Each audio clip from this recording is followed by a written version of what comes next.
Home studios are getting out of control, so today in this video, we're going to go over what you really need in a home studio to make incredible music. Let's get into it.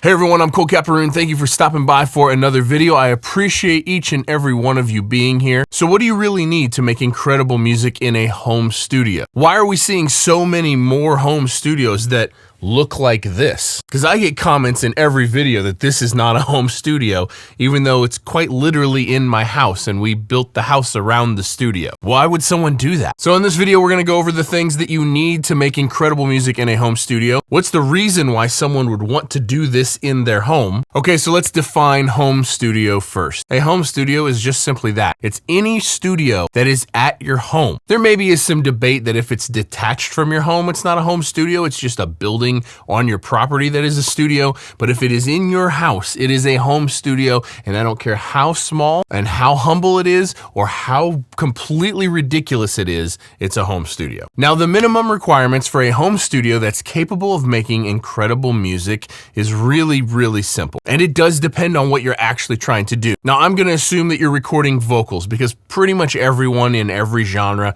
records vocals as a minimum. So in my opinion, the very first most important thing is acoustic treatment. If you do not have any acoustic treatment whatsoever, then you're just making music in a room. You don't have a studio. Now, that's not to say you need to do a whole fabric wall system like this. It's not to say that it needs to be 100% dead. It's just that there needs to be some intention behind making the room sound better than it does naturally with nothing there. Now, what I always suggest people start with is Google acoustic treatment first reflection points. The thing that you most want to solve is when the sound comes out of the speakers, it's going to come straight to your ears, but it's also going to hit the walls and bounce to your ears, and it's going to hit the ceiling and bounce to your ears, and it's going to go behind you to the back wall and bounce back to your ears. We want to eliminate that bounce. So if you do just the tiniest bit of research on first reflection points acoustic treatment, and you just put broadband absorption panels of any kind, not foam, but actual acoustic treatment panels, if you do this, your room will be better than 90% of people making music. You'll be able to more accurately hear what's actually happening, so you make better decisions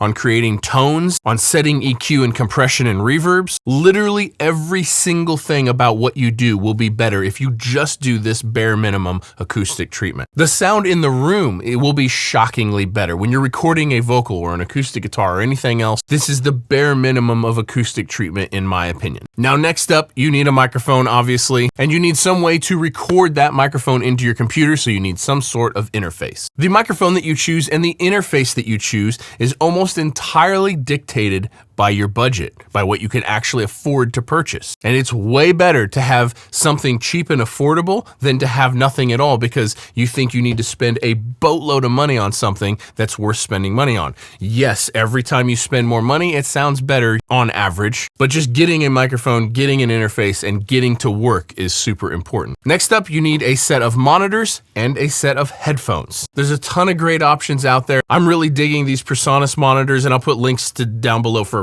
literally everything that I use. In my Studio B, I have these PreSonus monitors, and they're very affordable, and I really like them a lot. A pair of headphones that I think is very widely used and well respectable is Audio-Technica MKH M50s. I probably screwed that up, but I'll put a link down below. And in my opinion, this is the minimum. This is what you need to have an actual studio. You could take any audio professional, stick them in a room with a half-decent set of monitors, a half-decent microphone, literally any interface, some basic acoustic treatment on first reflection points, and you can make killer sounding music. You do this, and then you know the thing that's holding you back is your skill set, not your gear and not your room. But if that's all you need, who does this? Who actually needs all of this? That takes a little bit longer to unpack. Now, first and foremost, like I already mentioned, on average, the more money you spend on something, the better it's gonna be. But there's this thing called the law of diminishing returns. That means a $100 microphone sounds twice as good as a $50 microphone. But a $200 microphone doesn't sound twice as good as a $100 microphone.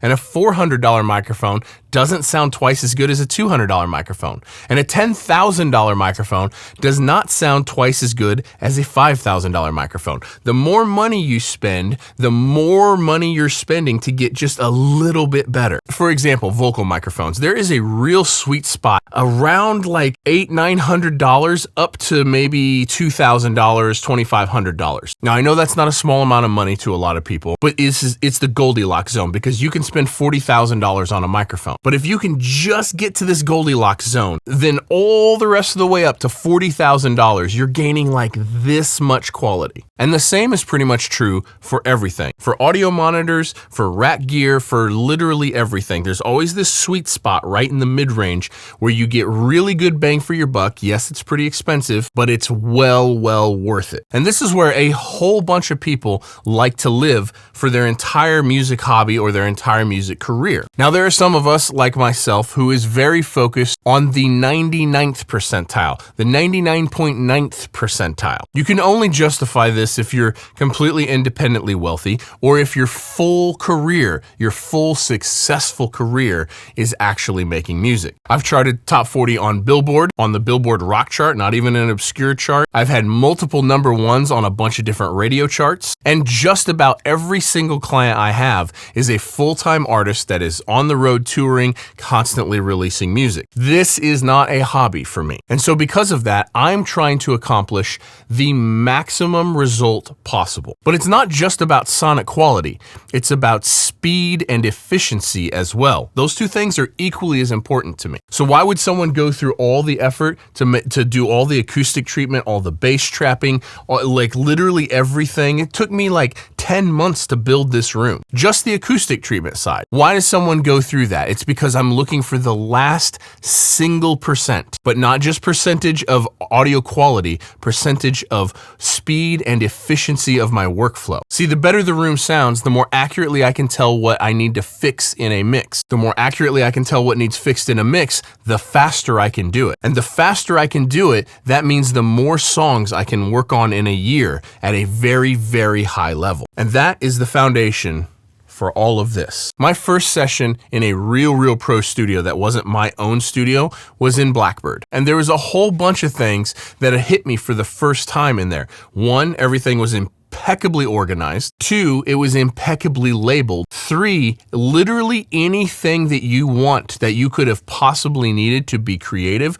was instantly accessible. All the patch cables, all the headphones, the monitoring, microphones, literally everything was just ready to go. And it should be, because when you're paying $2,000 a day to go make music in a studio, you don't have minutes to waste. But this principle of having everything flawlessly labeled, flawlessly organized, and laid out, it hit me so hard that I was like, oh, I need to do this for my studio. I need to have my studio set up in a way where there are 0 wasted minutes in the day, and not just wasted minutes with patching stuff in or hooking up guitar amps or whatever, 0 wasted minutes in productivity. And that also means acoustic treatment and gear. Now on the gear side, it's interesting because as you work your way through this career and through this trajectory, you start handpicking pieces of gear to do a specific task that makes your life easier and faster. If I'm looking to get a super aggressive, swampy, organic, woolly kind of vocal, well, I'm instantly plugging it into this Audioscape ASA6A. If I'm looking for the cleanest pop vocal I can possibly do, it's instantly going into the SPL Channel 1. Could I do both of those things on either of those pieces of hardware? Yeah, you could get there, but it wouldn't be quite as good, it wouldn't be quite as authentic, and it really would take a lot longer. And that is the foundation for why someone would do this in their home. It's about trying to get the last percentile of sonic quality and the last percentile of efficiency and speed of workflow. Now, the last thing that we have to talk about is the economics of this, because this is hard to justify for a lot of people. But if you look at it in terms of working audio professionals who would pay $1,000 or $2,000 or $3,000 a day to be in a studio, the reason why people do this starts to make a lot more sense. Because if you're a true audio professional that's cranking out songs every single day, being able to just invest money in the gear and in the room and then be done, and then it's just 100% profit after that, you're just covering your time. Well, you can justify doing this really quickly. Because if I was to go lock out a room at some major studio and be there working every single day, in 1 or 2 years, I'm way more than paying for this. And this is why you're starting to see so many home studios that are kind of ridiculous pop up. It's because most of those people are working professionals, and it makes more economic sense to invest into your own space that you can book whenever you want, use whenever you want, and not have to pay the money to go to a huge studio. I love working at huge studios. Working at Blackbird is one of my favorite things in the world, and I still take every opportunity that I can to do it. But I can make music at the same level right here. I can make music at the same speed right here. Now, there are links in the description down below for every piece of gear that I use, from budget all the way up to the very tippy top. And anytime you guys need any piece of musical gear whatsoever, you can jump on any one of my videos, click on any link in the description of any video. Once you're on the site, you can purchase anything you need, and it costs you absolutely nothing extra, but it goes a long ways to help support this channel and help me keep making content just like this. Those links go to Sweetwater. I've been a long time customer of Sweetwater. I have bought tons and tons of stuff from Sweetwater over the past 20 years. And so I just want to give a huge shout out and thank you to Sweetwater for sponsoring this video, and a huge shout out to you guys anytime you guys need any piece of musical gear to use the links in the description of any video. I hope you found this entertaining. I hope that this helped you give something to aspire to, or that you at least learned why someone would ever want to do this, that it's not just to take pretty pictures of, it's not just to show off on Instagram, it's not because any of us have, well, some of us, but it's not because I have a rich family or got a bunch of money from somewhere. This is the result of almost 22 years of incredibly hard work. And it's not just because I want a cool studio. It serves a real purpose. Every piece of gear in this room has earned a spot in this room because it does something that I need it to do. Thank you guys for watching. I'll see you in the next one. Peace.